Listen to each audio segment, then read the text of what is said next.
You need to download the Karyogram software from the website. So if you search for Karyogram and go to the website, there will be an option for Windows, and you can download it in Swedish or English or another language. I suggest you download it in English if you're using PC. There's also a Mac version, and this is a English and Japanese version. So if you have a Mac, an Apple um, computer, download this one. Also, while you're there, download the English manual so that you've got notes to refer to and prepare for the prac class. I'm using a Mac, so I've got this version downloaded. When you download it, it will present in Japanese. I'm not smart enough to know Japanese, so I'm going to select English.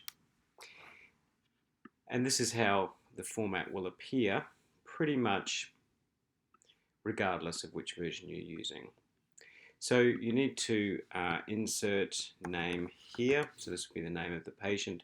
If there's a URL, a number or other identifying number there, and then you enter your name there.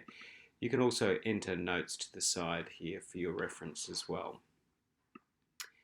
Okay, so this is where we will begin to enter the data from our form that we've completed in Prac 3.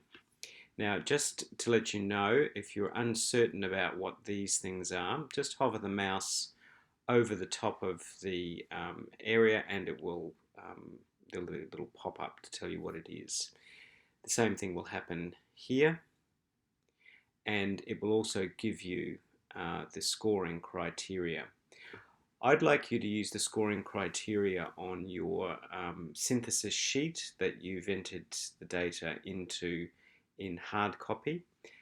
It varies slightly from the descriptors here because it suits our purposes better. I've given you the scores on that sheet, so you'll be able to enter those directly here. So what you'll need to do is for each of the areas that you've collected data is to enter a score. So I'm going to enter some scores here. Another important thing to remember is that no score, so if you enter nothing, means that that particular component will not contribute to your risk assessment. Now, no entered score is different from a zero score. A zero score actually has a meaning. Here it's no disease. If you don't enter anything at all, the algorithm is unable to use information related to the disease. It doesn't know whether there's no disease or severe disease. So it's important that even if there is no disease in this case, that you enter a zero, because the zero has meaning in terms of the algorithm. So as you start to enter your data, well, actually after you've entered several variables, I think it says here 7 values need to be entered. Once you've entered 7 values, you'll start to see the karyogram appear there. As you enter the rest of the data, it will also alter slightly. So pop in all of the data. This last one here, clinical judgment, this is interesting. If you read about it in the manual, you actually have the ability to override the data and override the algorithm if you want to a certain degree. So here is where you might think that despite what the data or the patient is telling us, there is still some risk. So you can enter or override, I guess, that data. Now, I don't use this very often. I usually leave it at 0, unless I have a sense that the patient is not being completely honest with me, or that there is something else going on that both the patient and I are unaware of. The thing to remember though is if you select the score 3, what will happen is you'll completely override everything else that you've entered in here, and it will take, let's just see what happens. It'll take them to complete risk. There is no chance of avoiding any cavities at all. So a 3 just basically means you've decided that, you know, they're at high risk. They're going to get caries. So I don't find this terribly useful, but they've decided to include it there, I guess, to keep professionals happy. So for this exercise, we're just going to leave that at 0. The other value is the Streptococcus mutans. As we said in the prac class, we're unable to test for that easily in the lab, so we're going to leave that variable at a dummy of a value of 1.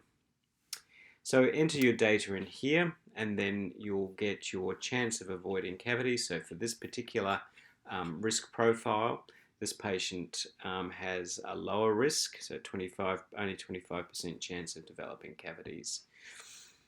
Once you've completed this, you might then want to have a little play around with, well, what would happen if the diet were to change for some reason, or get worse? And you can see the impact that that would have on a risk profile.